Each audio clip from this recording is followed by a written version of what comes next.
She said it like I wasn't there, like I hadn't walked through the door on my own 2 legs, shaken the lawyer's hand, sat down without help. She doesn't understand anything anymore, my daughter said, not even lowering her voice. We'll just explain it all to her again slowly. I was right there. But I suppose in her mind I'd already been replaced by an empty shell, one you can dress up, move around, and sign for. I looked at the pen lying on the polished walnut table. I reached for it slowly but firmly. Not for support, not for balance, but because I understood perfectly well what I was about to do. Actually, I said, turning my head toward the lawyer, I'd like to go over the terms myself if that's all right, Mr. Feldman.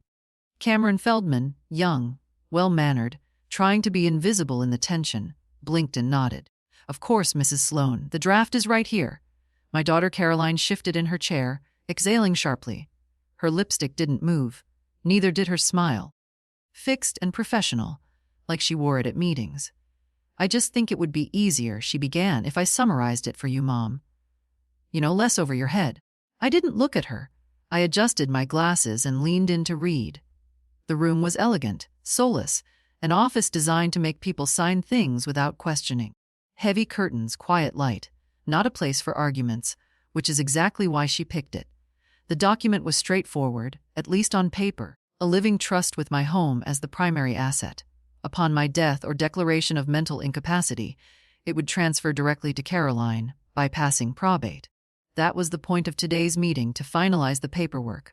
Why is there a clause about mental incapacity? I asked, still reading. It's standard. Caroline cut in. It's just in case, Mom. You know, if you ever get confused or she didn't finish. She didn't need to. Mr. Feldman cleared his throat. It's a common clause in living trusts. It ensures the beneficiary can act swiftly if the grantor is no longer able to manage the asset. I nodded. And who decides that I'm no longer able? The silence lasted 2 seconds too long. Well, Caroline began. The trust designates me as the agent. So, I'd work with a physician to have me declared incompetent. I finished for her calmly, quietly. Only if. Mom, don't be dramatic. I closed the folder gently and looked at her. Really looked. Her perfectly smooth forehead. Her watch expensive, impersonal. Her fingernails done in the color she called bone. All the signs of someone who'd come to collect, not to care. You do know I built that house with your father, I said. We poured the foundation ourselves, slept in the basement with a mattress on the floor. There was no air conditioning back then, just open windows and sweat and mosquito bites. Caroline smiled politely. I know, Mom, you've told me. But I wasn't telling her this time. I was reminding myself. I planted the lilacs out front. You were 6. You helped me dig the holes. You cried when we cut the root of that old rose bush. You said it felt like killing something. Her face tightened just a hair. She didn't remember, or she didn't want to. And now you want me to sign over that house like it's a transfer at the office. A folder. A signature. A click. Caroline laughed. That empty, nervous laugh she used when she didn't want to argue but couldn't look weak. Oh, Mom, don't make this emotional. It's a legal formality. You'll still live there, of course. Until you decide I'm confused. Mr. Feldman shifted again. I turned to him. May I see the alternate draft? The one without the clause. He blinked. Well, yes, we prepared one as a contingency. I can print it. Please do. Caroline leaned forward, voice still even. Mom, you're not thinking this through. You've always said you wanted me to have the house. This is just a way to avoid taxes and paperwork later. Yes, I said. But I don't recall saying you should get it while I'm still breathing. She flinched only for a second, then recovered. I looked back down at the draft. I understand everything, Caroline, and I know what this is. You're planning for a future where I'm quiet, out of the way, and no longer making decisions. But that future isn't here yet. The lawyer returned with the alternate draft. I picked up the pen. My hand didn't shake. I'll sign this one. Caroline started to protest, but I raised my hand. You may be used to clients who nod and smile and do what they're told. I'm not one of them. I signed my name slowly, clearly, then handed it back to Mr. Feldman. The room was silent. I appreciate your help, I said to him. Then I turned to my daughter. As for you, we'll talk, but not here. Not like this. And I walked out first. The silence in my car was heavier than the noise I'd left behind. I sat for a while before turning the key. My hands rested on the steering wheel, unmoving. I didn't cry, not from pride, just from sheer exhaustion. You get to a certain age, and even your bones feel every word people throw at you. She doesn't understand anything. I'd been repeating that line to myself all the way from the lawyer's office to my driveway. I'd heard it before, not in those exact words, but in tone, in glances, in the way people talk around you instead of to you. It starts quietly. They speak slower, explain things you already know. Then they start deciding for you.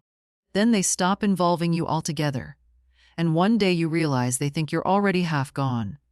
I parked in front of my house, the one Caroline was so eager to sign off on.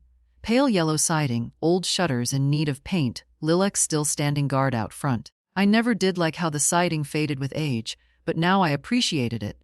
It had earned its wrinkles. So had I. Inside the air was still. I'd left the curtains open, so the afternoon light fell onto the couch, exactly where Harold used to nap after Sunday breakfast. I stood in the doorway for a long time before taking off my shoes. The quiet was familiar, but today it pressed in differently, like the silence of a courtroom after a verdict you didn't ask for. The kitchen smelled faintly of cinnamon. I'd baked a small batch of scones the night before. No one had eaten them. I rarely ate sweets anymore, but I liked the ritual. It made the house feel less empty. I made tea without thinking. Water, kettle, the same chipped mug with the floral rim. I didn't sit at the table. I stood leaning slightly on the counter, looking out at the backyard. The grass was too high. I'd meant to call a boy from the neighborhood to mow it. The same boy who used to shovel my walkway in winter. But he hadn't come by this season. They disappear eventually. The helpers, the check-ins, the thoughtful gestures. You become part of the background. A quiet house with drawn curtains, a name on a Christmas card, a story told over drinks. My mother's still in that place, you know. We try to visit when we can try. That word carries so much weight when people don't want to say no. I carried my tea into the living room and sat in Harold's chair. It creaked beneath me. He always said it would collapse one day, and I always told him I hoped it wouldn't happen with him in it. He'd chuckle, rub his knees, and promise to reinforce it. He never did. I closed my eyes for a moment. I imagined he was still here upstairs, maybe folding laundry badly, humming off key or out back pretending to fix something just to avoid doing the dishes. I used to get mad about that. Now I'd give anything to hear that old wrench drop on the porch one more time. I opened my eyes and looked across the room. The mantel held 3 photographs, one of Harold and me at our 50th anniversary, one of Caroline in her graduation gown, and one of Sarah, my granddaughter, as a child, holding a watering can twice her size, grinning at the tulips. Sarah, sweet, distracted, always running late. Sarah, the only one who still showed up without an agenda. She'd stopped by just last week, bringing coffee, and that lemon cake I can't seem to find anywhere else. She talked too fast as always, hands flying, updating me on her coursework and her new part-time job. She didn't stay long, but she'd kissed my cheek on the way out and said, "Love you, Grandma. Don't let Mom drive you nuts." I chuckled, remembering it was Sarah who still asked how I slept, who noticed when my coat was buttoned wrong, who helped me change a light bulb without filming it for social media. That girl had inherited my stubbornness, not Caroline's Polish, and God bless her for it. I set the empty mug down and stood. My knees ached. They always did in the late afternoon, but I moved slowly to the secretary desk in the hallway. I opened the bottom drawer, the one Harold had always called your fortress. Inside, envelopes, statements, the deed to the house, my insurance papers, everything they'd tried to make decisions about without me. I took it all out and laid it on the dining room table. Then I added one more item, a small black notebook, barely used. I opened the first page and wrote in clear cursive, "People think age makes you weak, but I've never felt clearer." Then I made a list. Call Mr. Feldman. Request revised trust documents. Done. Review house deed.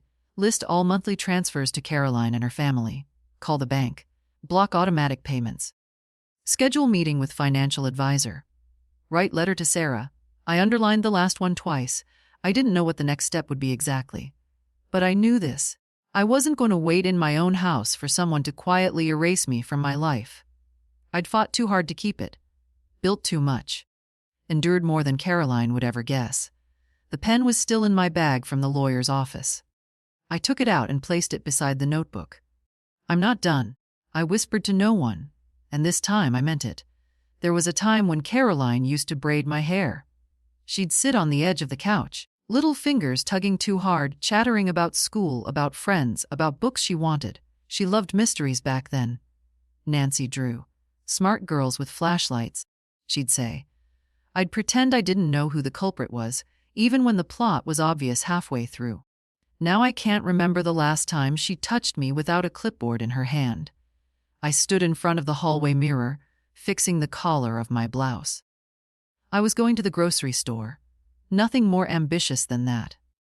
But I wanted to look like someone who had somewhere to be, someone who wasn't fading into the furniture. The blouse was light blue.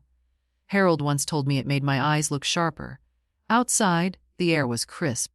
September always feels like a trick. Summer's warmth lingering on the skin, but something colder already tucked beneath it. I walked slowly down the porch steps. They creaked. Caroline had complained about them last year. "We should replace those before you trip," she'd said. "I'll get someone out here." She never did. The corner store wasn't far, and the walk helped. My joints loosened, my breath evened. Familiar faces passed me by, most too young to recognize me, a few offering polite nods. Mrs. Doran, from 2 houses down, waved from her mailbox. We hadn't spoken properly in years. Just once after Harold died, she brought over soup, never stayed. Inside the store, the clerk barely looked up from his phone. I picked up tea, milk, and a single apple. I didn't need more. These days, I buy for one, and I hate throwing food out. At the register, I asked for paper instead of plastic. The boy looked surprised, as if no one had done that in years. "Going green, Hud," he said. "No," I replied. "Just old." He laughed, not unkindly. As I stepped outside, I saw a silver SUV pull up. I recognized it instantly. Caroline's husband's car. She must have sent him for something, or perhaps he was running errands nearby. But then I saw the passenger door open. Caroline stepped out. Her heels clicked on the pavement, crisp and practiced. She wore sunglasses, though the sky was clouded. I watched her walk, tall, efficient, moving like she belonged everywhere. Then she saw me. For a split second, her steps slowed. Then the smile came. The one she used on clients. The one that didn't reach her eyes. "Mom," she said as if surprised, though we both knew she wasn't. "Out for a stroll." I held up the paper bag, milk and an apple. She nodded, then gestured back at the car. We were just heading to the new brunch place on Elm. "Have you tried it?" I shook my head. She hesitated, then added, "They do amazing mimosas. You'd love it." I didn't answer. Instead, I adjusted the bag in my hands.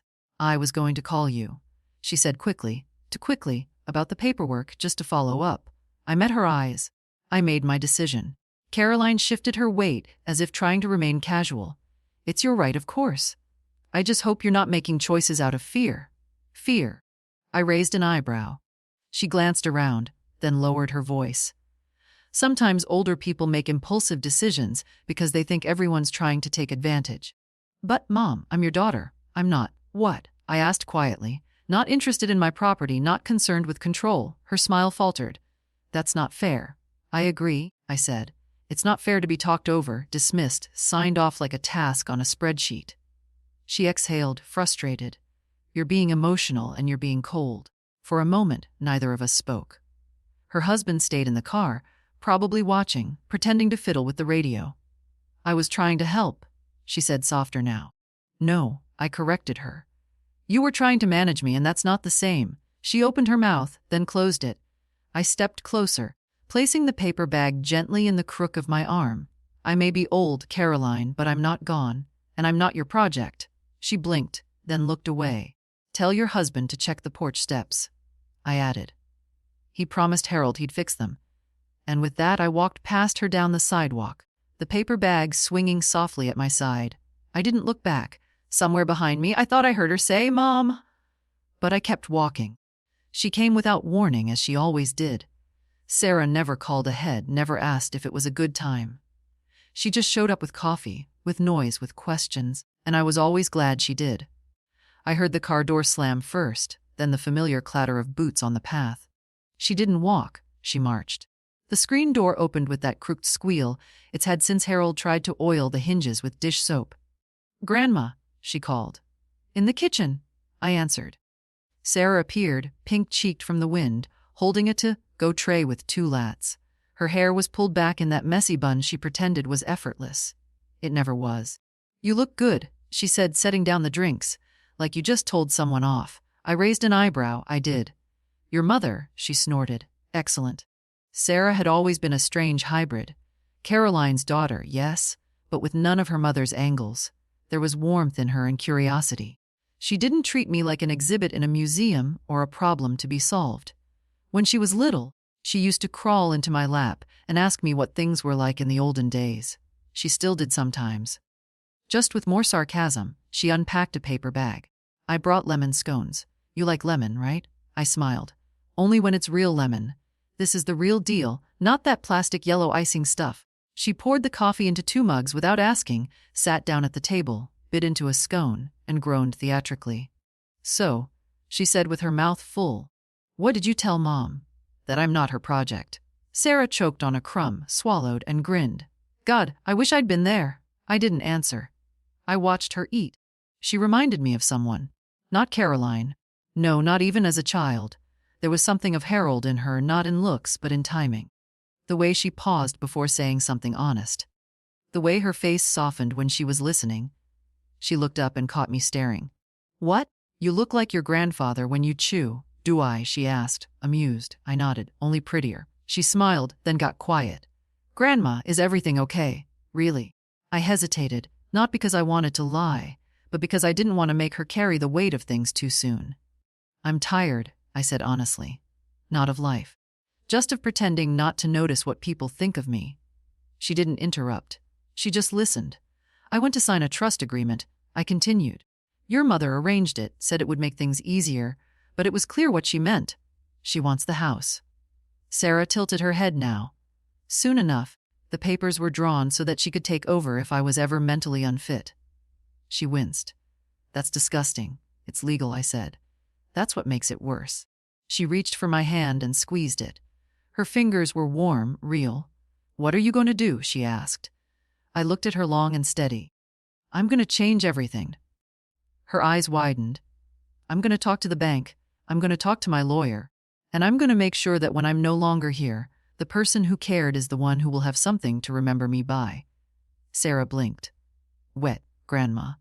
No, I didn't mean I'm not trying to. I know, I interrupted gently. That's why. She swallowed hard. I never wanted to be a burden, I continued. But I won't be manipulated either. Your mother treats me like a stepping stone. You treat me like a person. Sarah wiped at her eye with the sleeve of her sweater. I'm just being decent these days, I said. That's rare enough. We finished our coffee in silence. Not the heavy kind, the peaceful kind. I felt more awake than I had in weeks. Before she left, she stood by the door fiddling with her keys. You don't have to do anything because of me. I know, I said. But I'm doing it anyway. She hugged me tightly. You're kind of a badass, you know that. No, I replied. Just a tired woman with a good memory. Then she was gone and the house was quiet again. But this time it didn't feel empty. I found out about the dinner from the woman who walks her dog past my house every morning. Not from Caroline, not from Sarah, from Marlene Jenkins, who always wears bright red sneakers and carries a plastic bag full of gossip. They're hosting some big thing on Saturday, she said casually, as if we'd been discussing mutual friends and not my own family. Saw your daughter loading catering boxes into the back of that fancy SUV of hers. Heard it's her anniversary, 25 years or something like that. Big crowd coming, real fancy. I stood there in my bathrobe holding the garden shears I'd forgotten I was using. I hadn't heard. I said as evenly as I could manage. Marlene squinted at me. You're not going.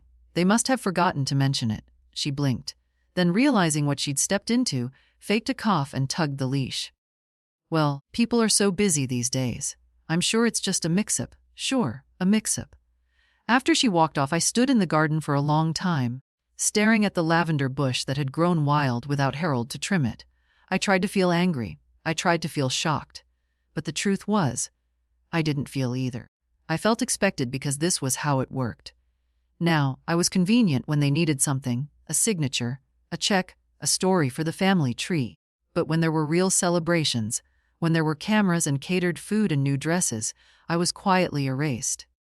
I walked back into the house, left the shears on the kitchen counter, and sat at the table. They hadn't even tried to lie this time.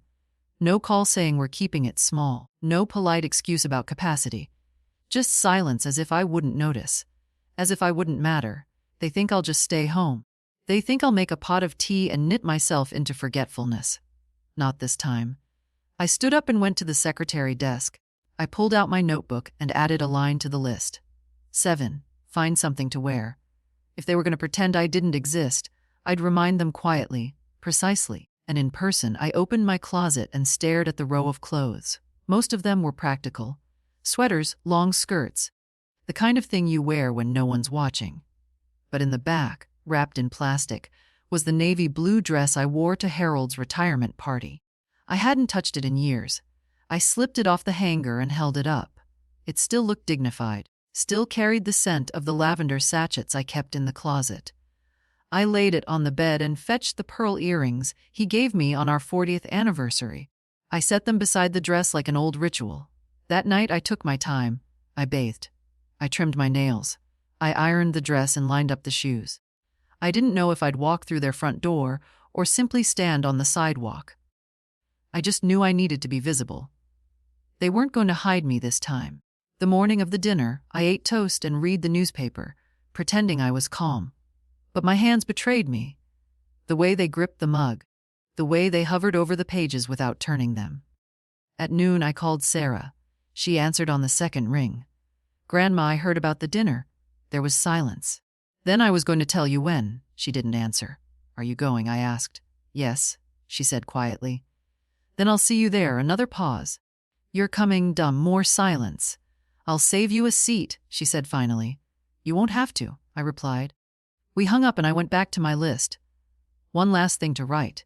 8. Let them see you. Let them really see you. At 6:30, I stood at my front door, dressed and ready.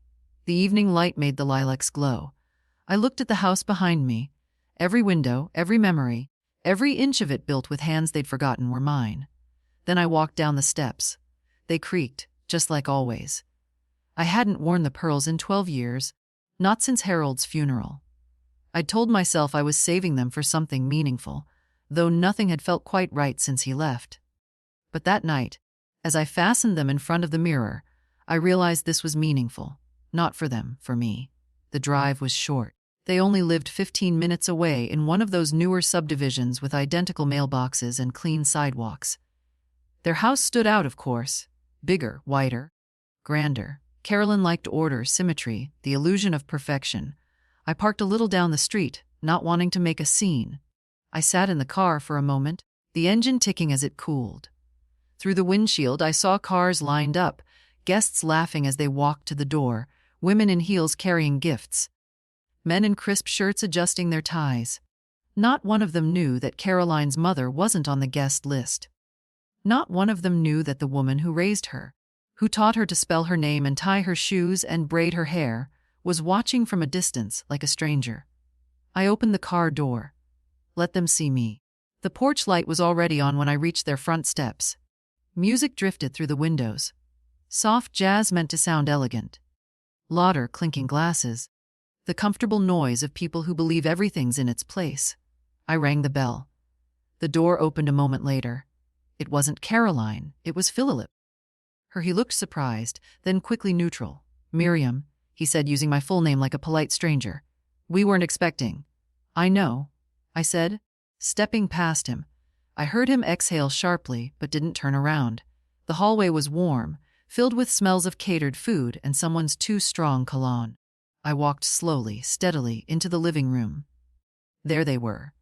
Caroline standing near the fireplace holding a champagne flute, laughing with someone I didn't know. Sarah seated at the corner of the couch, eyes already on me. And people, so many people, dressed well, smiling, comfortable. All part of the picture Caroline had cured. The music didn't stop, but the room quieted just a little. I didn't raise my voice. I didn't clear my throat. I didn't need to. Caroline turned and saw me. Her smile faltered. Mom, she said too brightly, stepping forward. You didn't. We thought you weren't. You thought I wouldn't find out, I corrected, my voice clear. But I did. Guest shifted uncomfortably. Philip hovered near the doorway, unsure if he should intervene. Caroline glanced around, then tried to laugh. There must have been a miscommunication. I thought Sarah told you. She didn't have to, I said. Marlene Jenkins did. Red sneakers, big mouth. A few people chuckled. Caroline didn't. I didn't come to make a scene, I said. You don't have to worry. She forced a smile. Of course not. You're welcome to stay. I know, I said. Because I'm here. The room stilled again. Some guests turned back to their drinks, politely pretending nothing was wrong. Others watched, curious. Sarah stood up. Grandma, she whispered, do you want to sit? No. I replied softly. I just wanted to see what I was missing. She looked at me with those eyes that still held warmth. I patted her hand gently. Caroline cleared her throat. Mom, why don't we go into the kitchen and talk? There's nothing left to discuss, I said, my voice low but sharp. You made a choice. You chose to exclude me from your life, from your celebrations, from the image you wanted to present. That's not you didn't forget me, I said. You removed me. That's different. Someone dropped a fork. No one picked it up. I turned to Sarah. I'll see you tomorrow, dear. We'll have tea. No catering, no speeches, just people who care. She nodded, eyes shining. Then I turned and walked back out the door. No one followed me, and I didn't look back. Harold used to say, you never need to raise your voice if you're telling the truth. The next morning, the sky was pale and clear. The kind of early autumn light that slips through the curtains before you're ready for it. I sat by the window with my tea, watching a squirrel dig frantic little holes in the yard. Somewhere nearby, a neighbor's dog barked.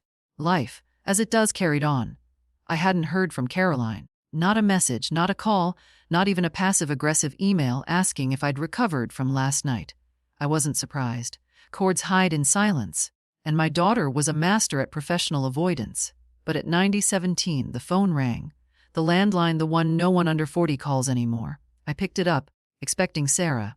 It wasn't Mrs. Sloan. Cameron Feldman here from the law office. His voice was smooth, cautious. I hope I'm not calling too early. Not at all. Feldman, I've been up since 6. He said, chuckling nervously. Well, I just wanted to follow up on your last visit. You mentioned wanting to revise the existing documents. I have your alternate trust draft here, and I'd be happy to schedule a time for finalization. I paused, letting my finger run along the rim of the teacup. I'd like to do more than revise, I said. There was a moment of silence on the line. All right, he said carefully. What did you have in mind? I told him. He didn't interrupt, not once. Just listened, typing, occasionally murmuring, understood. And yes, that's possible. By the end of the call, we had a plan, a legal one, precise, quiet, and utterly mine. As I hung up the phone, I felt something settle inside me. Not vengeance, not satisfaction, just the calm of finally acting in your own name. I spent the rest of the morning gathering papers. I opened the drawer where I kept all the family records. Harold's will, old tax returns, insurance documents. I handled them like photographs, each page a reminder of something built, something promised, something forgotten. Among them, I found a folder labeled Gifts. My handwriting from years ago. Inside copies of checks, one for Sarah's college fund, one for Caroline and Philip's first down payment. Several marked reimbursement not required. At the time, I thought I was helping, strengthening family bonds, being a good mother. Now they read like receipts for respect, never delivered. I packed everything into a neat leather satchel Harold once used when he visited the city for meetings. Still smelled faintly of tobacco and aftershave. At precisely too low, I walked into the law office.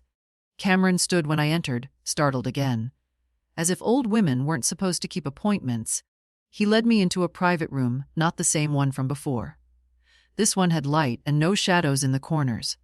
I took out the papers and handed them over. I want to create a new trust, I said. And a new will. Of course, he said. Who will be the primary beneficiary? I looked him straight in the eye. My granddaughter. He blinked. Sarah, yes, and no one else. He hesitated. Would you like to explain the circumstances? No, I said, but I will say this. She's the only one who still knocks before she enters. That's all the reason I need. He nodded and began drafting. It took hours. We revised clauses, added protections, included contingencies. I didn't let fatigue cloud me. I read every line. When it was done, he handed me the pen. I signed not just the new trust but myself back into my own story. When I stood to leave, Cameron said, You know, Mrs. Sloan, it's rare. People your age taking charge like this. I'm not people, I said. I'm me. and I walked out with the afternoon sun on my face, my bag under my arm. And no more signatures left to surrender. The bank still smelled like disinfectant and cold air, the kind that settles in your bones and makes you question your memory. But I hadn't forgotten why I came. The clerk behind the counter was new, younger than Sarah, with nails like wet glass and an expression that flickered between efficiency and discomfort. I gave her my name, my ID, and a calm smile that I'd practiced in the mirror. She typed something into her computer. "You're here about the automatic transfers." "I'm here to stop them," I corrected gently. She hesitated, glancing at the screen. "There are quite a few on record. We'd need a manager to authorize full suspension. Then fetch one, dear. I'll wait." She blinked, then rose and disappeared down a hallway. A few minutes later, a man appeared. Tall, balding, with the polite wariness of someone used to dealing with grown adults who behave like children. He introduced himself as Andrew and led me into a private room with a table, a monitor, and a small trembling fern. "Mrs. Sloane," he began, "I understand you want to suspend all automatic payments." "Not suspend," I said, "terminate permanently." He raised his eyebrows. "We're talking about monthly transfers to your daughter's household, utilities, tuition support, a few lifestyle expenses." "Lavish lifestyle expenses," I clarified. "Spa memberships, vacation savings, dry cleaning subscriptions." I counted 17 charges that weren't even hers. He cleared his throat. "Would you like to explain the reason?" "No." He waited. When I didn't offer anything else, he nodded and began typing. It took longer than I thought. There were more entries than I remembered approving. Some were years old. Some had been updated with quiet increases. Caroline hadn't just taken the help. She'd automated the taking. While Andrew worked, I stared at the little fern. One of the leaves had browned at the tip, curling inward like it was tired of trying. I knew the feeling. When he was done, he swiveled the monitor toward me. "Here's a list of all outgoing transfers marked for deletion. Please review and initial here." I leaned in, scanned the list. 1. 200 monthly to shared family fund, the 250 to Sarah's wellness account. Interesting, I hadn't known about that. A dozen smaller charges cleverly named, but clear enough. Caroline had been thorough. I signed. He printed confirmations, 3 sets. "Would you like to notify the recipients yourself?" "No," I said. "Let silence do the work." He nodded slowly. "Anything else I can assist with?" "Yes," I said. "I want to open a new account. Trust-based beneficiary Sarah Sloane. Conditions locked until age 30 or upon demonstration of financial hardship with written request. 2 co-signers, my lawyer and myself." He didn't flinch, just nodded again, of course. By the time we finished, it was nearly 400. The bank was quieter now, the post-lunch lull setting in. As Andrew walked me out, he held the door open and said, "Not many people take this kind of step." "It takes clarity." "No," I said. "It takes being ignored one too many times." He nodded respectfully. "Well, good for you." I stepped out into the sunlight. The world looked the same. Dogs barked. Tires hissed against the road. Wind bent the tops of trees. But inside something had shifted. The rope between me and Caroline had always been invisible. A lifeline. A leash, a net. Today I cut it. Not to hurt her, to breathe again. The first call came that evening just after dinner time, when people think the world is soft enough to deliver hard news. I let it ring. Caroline didn't leave a voicemail. Of course not. She never liked recording anything she couldn't edit. The second call came an hour later. Then a third, this time from Philip's number. I muted the phone and placed it face down on the table. Let them wonder. I washed the dishes slowly, without rush, like I had nothing urgent waiting. The kitchen light flickered once, an old bulb, nothing more. But it felt symbolic. I tightened the fixture gently, careful with my hands. I'd never been careless, no matter what they said behind closed doors. When the landline rang, I answered. Grandma. Sarah's voice tight, whispering. "I'm here, sweetheart." "They know." "Of course they do." She exhaled, clearly walking. I could hear her boots on concrete, wind catching her hair. I tried to tell Mom to calm down. She wouldn't listen. She said, "You'd lost your mind." I chuckled. "She's wrong. I found it again. She's furious." Sarah continued. "She was yelling about the money, the accounts, the trust." Dad was trying to. I interrupted gently. "Did anyone ask why?" There was a pause. "No, just how." I nodded, though she couldn't see. "That tells you everything you need to know." She stopped walking. "Are you okay?" "Yes, I'm fine, Sarah." For the first time in a long while, I'm fine. "I don't know what to do." "You don't have to do anything," I said. You've already done enough. You showed up. You listened. She hesitated. They think I knew. Let them. Another pause. Grandma, they might come to the house. Let them. I hung up gently, not out of anger, but finality. 10 minutes later, headlights flicked across the window. I stood still, watching them through the curtain. Then the doorbell rang, one long, impatient chime. I didn't open. Philip tried next. Knocked 3 times sharp and measured. Miriam, it's us. I said nothing. Then Caroline's voice. Mom, this is ridiculous. Can we please talk? I let the silence stretch. I know you're in there. Of course I was. More knocking. Louder now. You're being unreasonable. This is family. I thought of every holiday I'd spent alone. Every card that never came, every doctor's appointment I'd taken a cab to while they posted vacation photos from the Bahamas. This isn't how we solve things, she called. Not with lawyers. And yet, that's exactly how she tried to solve me. More silence than at last retreating footsteps. I exhaled slowly. My hands were steady. The phone vibrated again later. A message, not a call. Mom, we need to talk. This isn't the way. I didn't reply. Because finally, I wasn't speaking their language anymore. I was learning my own again. The next morning, I found a note shoved through the mail slot, folded 3 times, printed on expensive stationery, the kind Caroline reserved for holiday cards and legal threats. The handwriting was hers. Sharp, efficient. Mom, I don't understand what you're trying to prove. We were only trying to protect you. Everything we've done has been out of love and concern. You've made some drastic decisions. We hope you'll reconsider. Caroline, no, I'm sorry. No, I see your side. Just concern masked as control. A demand for re-entry, not reconciliation. I didn't reply. Instead, I made a cup of tea and sat in Harold's chair, rereading the note like a stranger trying to decipher the language of a distant country. I could see where she believed herself. That was the tragic part. Caroline had rewritten the story in her own mind, so thoroughly that she believed it had always been this way. She wasn't malicious, just entitled, raised by love and now insulted by its independence. Around noon I took a walk, not far, just down the street, past the old post office, through the park where Harold used to feed the ducks. My knees protested, but I ignored them. I needed to move, to breathe in something unfiltered. At the pond, I sat on a bench and watched the water. Leaves drifted lazily across the surface, carried by the wind, not their own will. I wasn't going to be one of those leaves. Someone sat down beside me. I figured I'd find you here, Sarah said. I smiled. Still know me better than your mother. She didn't laugh, just sat quietly, elbows on her knees, watching the water with me. Everything's so tense at home, she said. It's like you threw a stone in a perfectly still pond, and now nobody knows how to swim. They weren't swimming, I said. They were floating on my back. She didn't argue. Dad says you're punishing them. I raised an eyebrow. I'm protecting what's mine. Sarah turned to me, eyes searching. You really gave it all to me. I nodded. Not out of revenge, out of recognition. She swallowed. It's too much. No, I said gently. It's just enough for someone who knocked on my door without needing a reason. She looked down at her hands. I don't want to lose them. You won't. But they may lose parts of you if they don't change. She didn't respond, and we let the silence stretch again. A good, kind silence. Before she left, I handed her an envelope. Not a check, not instructions. Just a letter, handwritten, folded once. What is it? She asked. Read it when you get home. She hugged me then, long, tight, the way she used to as a child after a nightmare. I love you, Grandma. I know, I said. That's why this works.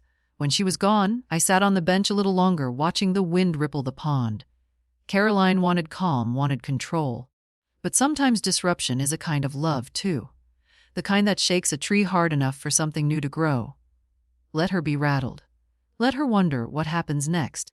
I wasn't done yet. It didn't take long for the whispers to start. I heard them before I saw them. Little fragments caught in conversations not meant for my ears. At the pharmacy, she cut them off, I heard, just like that. No, not everything, just the house and the money. Well, maybe everything at the church social. Caroline looked like a ghost last Sunday. Something about a trust fund given to the granddaughter. I always said Miriam had more spine than she let on. Even Marlene, red sneakers and all, slowed her walk when she passed my house. She didn't wave, just lingered a moment too long, pretending to adjust the leash, as if waiting for me to come outside and confirm the story. I didn't let them talk. The story was theirs now, but the truth was still mine. What unsettled them wasn't the legal shift. It wasn't the revoked access or the frozen accounts. It was that I'd broken character. The quiet mother. The agreeable grandmother, the one who baked, nodded, paid. That version of me, the one they had all grown comfortable with, was gone. Or rather, I'd stood up and gently stepped out of her shadow. The next visitor wasn't Caroline. Not yet. It was her son, Trevor. I hadn't seen him in months. Not since he borrowed money for emergency travel, then posted beach photos on social media 3 days later. He stood on the porch like someone caught stealing apples, hands and pies down. I opened the door slowly. Trevor. Hi, Grandma. I waited. He shuffled. Mind if I come in? That depends. He blinked. On what? On whether this is a visit or a performance. He flushed. A visit. I stepped aside, let him in. Watched him look around like he expected the furniture to judge him. He sat at the edge of the couch. Didn't take off his jacket. Didn't ask for tea. Finally, he said, Mom's upset. I'm aware. She's never seen you like this. Neither have you? He looked up. Is it true about Sarah? Yes. She's getting everything. She's receiving what was never owed to anyone but earned by someone. He exhaled through his nose. She's not even, she's younger. She doesn't need. I held up a hand. Stop before you say something you'll regret. He closed his mouth. I leaned forward, folding my hands. Trevor, when was the last time you visited this house without needing something? He opened his mouth, then closed it again. The silence answered for him. I've given more than money to this family, I said. I've given my time, my attention, my history. Most of it dismissed, some of it exploited. He stared at the floor. I'm not angry, I added, but I'm no longer willing to fund my own invisibility. He looked up and for the first time I saw something unguarded in him. Not guilt, not shame, just confusion. Is this forever? No, just finally. He nodded slowly. Okay. I stood. You can visit any time. You can sit, we can talk. But if you come with open hands instead of an open heart, the door won't open next time. He stood too. I walked him to the door. Before he stepped out, he turned. You look strong. I am, I said. And I always was. You're just now noticing. He nodded, then walked down the steps. The porch creaked behind him, that familiar, loyal sound. Still holding after all these years. I wrote the letter to Sarah at the dining room table in the late afternoon light, the kind of soft gold that makes even dust look gentle. I used the good paper, the kind Harold bought in bulk before everything became plastic and clicks. He believed some things were worth writing down with care. I wrote slowly. I didn't revise. This wasn't a performance. This was memory. This was blood, Sarah. I never wanted to make you choose, and I don't expect you to defend me. What I did wasn't about dividing the family. It was about finally drawing a line where none had been. I spent years confusing silence with love, endurance with grace. But endurance without recognition becomes a razor. I gave you the trust because you saw me, not because you needed something or because you flattered me. You asked questions no one else bothered with. Did I sleep well? Was I eating enough? Did I still hum when I gardened? Those things may seem small, but when someone's disappearing piece by piece, small things become lifelines. I am not leaving you a reward. I'm leaving you a reminder. That dignity is not something we ask for. It's something we keep. The house, the money, they're symbols. They can be moved, sold, squandered. But if you hold on to one truth, let it be this. Never become so efficient that you forget to be kind. If someday I'm no longer here, and you find yourself at a table full of people speaking over you, remember this moment. Take the pen first. Love, Grandma. I folded the letter fully, placed it in an envelope, and sealed it with a faint press of my thumb. Then I added her name in my old cursive, the one Caroline said looked too antique for modern life. I didn't send it, not yet. I left it on the hallway table beside the phone next to the little bowl of hard candy no one eats, but everyone remembers. That night, the wind picked up. I could hear it through the fireplace vent, whistling like a child with secrets. I wrapped myself in Harold's old cardigan and sat on the porch, watching the branches sway. There was something comforting in the way the trees moved. Not fighting the wind, just bending with it. Resilient, but never passive. Caroline hadn't tried to call again. Neither had Philip. The silence had thickened into something almost ceremonial, like they were waiting for the next move. Still hoping I'd flinch, that I'd undo the damage to their version of order. But I wasn't undoing anything. I was revealing. You reach a certain age and people assume your story is winding down. What they don't realize is that some of us begin again with the clarity only survival gives. The next morning, I went to the notary's office, the same one I used after Harold passed. A kind woman with steady hands and a quiet mouth stamped the envelope that held the new trust papers. "Are you sure?" she asked. "I've never been sharer." As I left, she said, "It's brave what you're doing." "No," I said.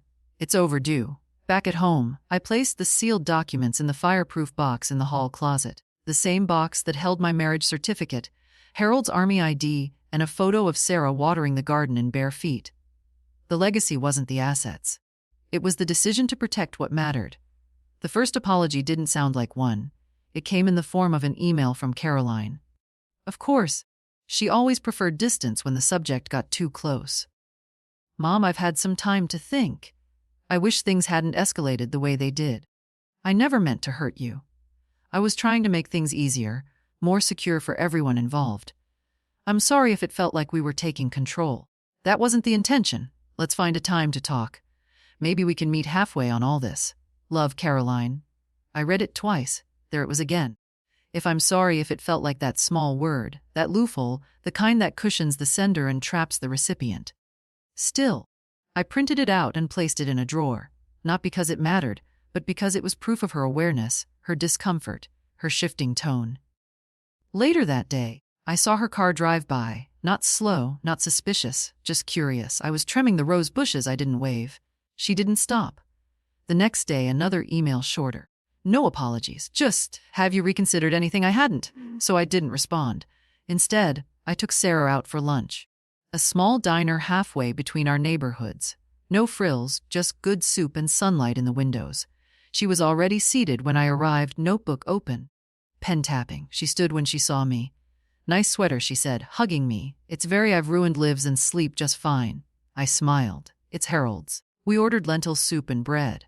She didn't mention the emails. She didn't mention her mother. She waited. I finally said, "She's trying, but she still thinks the damage was in the decision, not in the years that led up to it." Sarah nodded. "She's rewriting the narrative. She wants to be the one who reached out. She can have that. I'm not in competition anymore." She tilted her head. "And if she shows up, if she knocks on the door and says the right things," I took a sip of tea. "Then I'll listen. Not for her sake, for mine." Sarah smiled, a little sad. "You really don't hate her, do you?" "No," I said. "But I don't owe her the comfort of pretending she didn't fail me." We ate quietly after that. As we finished, she pulled something from her bag. The letter I'd written her. "I've read it 6 times, she said. "I keep it in my desk at school when things get loud." I reached across the table and touched her wrist. "That's what it's for." She looked at me, eyes full. "What happens next?" I thought for a moment. "I live," I said. That's the part they never expected. Back at home, the mailbox was empty, but someone had left a small bouquet on the porch. White tulips tied with a ribbon. No note. Caroline's favorite flower. It wasn't forgiveness, but maybe it was something close to recognition. I didn't bring them inside. I left them there on the step. Let the wind decide what to do with them. The envelope was thick, official and hand-delivered. Sarah brought it over on a Thursday morning. Cheeks flushed from the cold. "It's happening," she said, holding it out. "He wants everyone present." Formal reading. I took it without urgency. Of course he does. That man always did enjoy a performance. He was Mr. Feldman, my lawyer, who had decided, perhaps with a touch of theatrical instinct, to organize a formal reading of the revised trust and will. All parties invited, all assumptions to be tested. I placed the envelope on the table without opening it. Sarah watched me. "Are you ready?" "I've been ready since the day Caroline said I didn't understand anything." She smiled, but it was sad. "She'll be there. And Trevor and Philip. I'm counting on it." The meeting was set for the following Monday at the law office, 300 p.m. sharp. I wore the same navy blue dress I'd worn the night of Caroline's party. Not out of symbolism, but out of economy. No need to dress up the truth in new fabric. When we arrived, the receptionist looked startled, then composed herself. "Mrs. Sloane, they're all here." I nodded. The conference room was just as I remembered. Long table, neutral tones, the soft buzzes of artificial civility. Carolyn sat at the far end, arms crossed, eyes unreadable. Philip beside her, nodding politely. Trevor scrolling his phone. Sarah stood behind me until I motioned for her to sit next to me. Feldman entered last, closing the door gently behind him. He greeted no one in particular, then opened the folder in front of him. Thank you all for coming. Sloane has asked that I read the contents of her updated estate documents in full with all parties present. This is both legal and in this case intentional. He glanced around. No one spoke. He began. He read the clauses line by line. The revocation of all prior arrangements, the dissolution of shared access to accounts, the reallocation of assets, the appointment of Sarah as sole beneficiary of the primary trust. Caroline flinched. Philip leaned forward slightly. Trevor looked up, and then the final clause, a personal letter included by request, written by me. Feldman cleared his throat and read to those listening. I am not gone yet, but for once I want to be heard while I'm still here. I have lived quietly, generously, and at times invisibly. That was my mistake. I mistook proximity for love, obligation for care. But one person, only one, came to my door without expectation. And so she inherits not just my belongings, but my belief that small kindnesses matter. The rest of you do with this as you will. But do not say you were blindsided. You simply weren't paying attention. Silence followed, not the awkward kind, the real kind, the kind that arrives when there's nothing left to bargain with. Caroline was the first to speak. You manipulated her, she said to Sarah. Sarah didn't flinch. No, she protected herself. You're just not used to seeing it. Philip leaned back, hands folded as if reviewing a failed investment. Trevor stood abruptly. Can we contest this? Feldman answered calmly. You're welcome to try, but you'll lose. Caroline turned to me. Her voice was quiet, sharp. You're tearing this family apart. I met her eyes. No, I'm removing the blindfold. What happens next is up to you. She didn't respond. She didn't have a script for this. Sarah reached under the table and took my hand. And just like that, it was done. No screaming, no threats. Just truth. Finally documented. As we walked out of the room, I felt lighter. Not vindicated, just free. You don't wait for dignity to be handed back to you. You take it quietly, firmly, without apology. It's been 6 weeks since the reading. The sky has turned. The light's different now. Thinner, colder, as if the year itself is starting to retreat. Carolyn hasn't called. Philip sent one email. Short, legal, probing. I didn't reply. Trevor posted something online about false matriarchs. I laughed, poured myself a cup of tea, and watered the plants. But Sarah came every week. Sometimes with groceries, sometimes with silence. We didn't always talk. We didn't need to. Once she brought an old photo album she found in her mother's attic. Inside were pictures even I'd forgotten existed. Caroline as a child climbing trees in scuffed shoes. Harold dancing barefoot in the kitchen. Me younger, not smiling for the camera but smiling behind it. Sarah pointed to one picture and said, "You always looked like you knew something no one else did." I did. I said I just didn't always act like it. One afternoon, she found the letter again. The one I'd written her now creased at the folds from rereading. "Do you think they'll ever forgive you?" she asked. "I didn't ask them to," I said. "Forgiveness assumes guilt." She nodded. "Do you forgive them?" I thought for a moment. I forgive the parts of them that were never taught better. That seemed to sit right between us. Not heavy, just true. The house is quieter now, but not empty. I keep the fire going. I bake small things. I write notes I never send.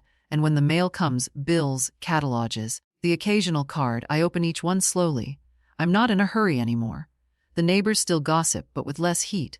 Marlene waved yesterday. She even smiled. Perhaps she's decided I didn't ruin the family. I just reminded them that I was part of it. Last week, Sarah planted new bulbs along the fence. Tulips again, white like the ones Caroline left on the porch. I never did throw them away. Let them wilt on their own. There was something honest in that decay. Tonight, I'll cook for 2. Sarah's coming. We'll eat, maybe play a game, maybe sit in the quiet. She always turns off her phone when she's here. Says this house has better reception for the kind of connection that matters. She's right. I don't know what Caroline will do next, or Trevor or Philip, but I know what I'll do. I'll keep my door unlocked for love and bolted for entitlement. I'll remember who I was even when no one else did. And I'll live every remaining day, not as someone waiting to be remembered, but as someone who already is. If this story made you feel something, If it reminded you of your own voice, your own worth, your own power, then share it. Let someone else remember themselves, too.